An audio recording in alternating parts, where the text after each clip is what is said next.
այս քաղաքական ուժերը ընդդիմադիր դաշտում գտնվող պրոռուսական դիրքավորում ունեցող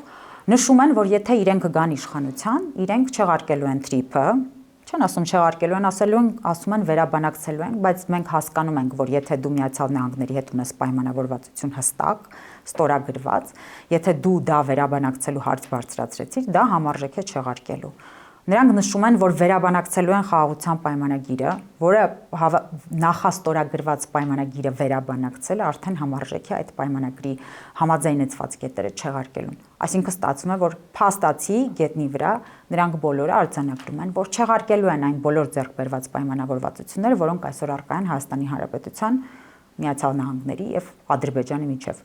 Ինչը շատ դժվար է եղել իրականում, ինչին շատ դժվար է եղել հասնել։ Ես պարզապես դժոխք բառը հենց այնպես չօգտագործեցի իրականում։ Բոլորը հիշում են պատերազմից հետո այն դժվար ճանապարհը, այն լարվածությունները, այն իրավիճակը, որի միջով մենք բոլորս ենք անցել, որովհետև բոլորս այստեղ ենք եղել, շատ լավ հիշում ենք, թե ինչ օրեր ենք ապրել։ Շատ դեպքերում անգամ ես ավելին ասեմ, շատ դեպքերում թերևս անիրականանալի թվացող պայմաններով ենք կարողացել եւ թրիփի հետ կապված համաձայնություններ ձեռք բերել եւ Ադրբեջանին ի վերջո ստիպել, որ գա բանակցային սեղանի մոտ եւ նախաստորագրի խաղաղության պայմանագիրը։ Հիմա եթե նրանք ասում են, որ նրանք այս պայմանավորվածությունները չեն իրականացնելու, արդյոք դա չի նշանակում, որ սա պատերազմի է բերելու։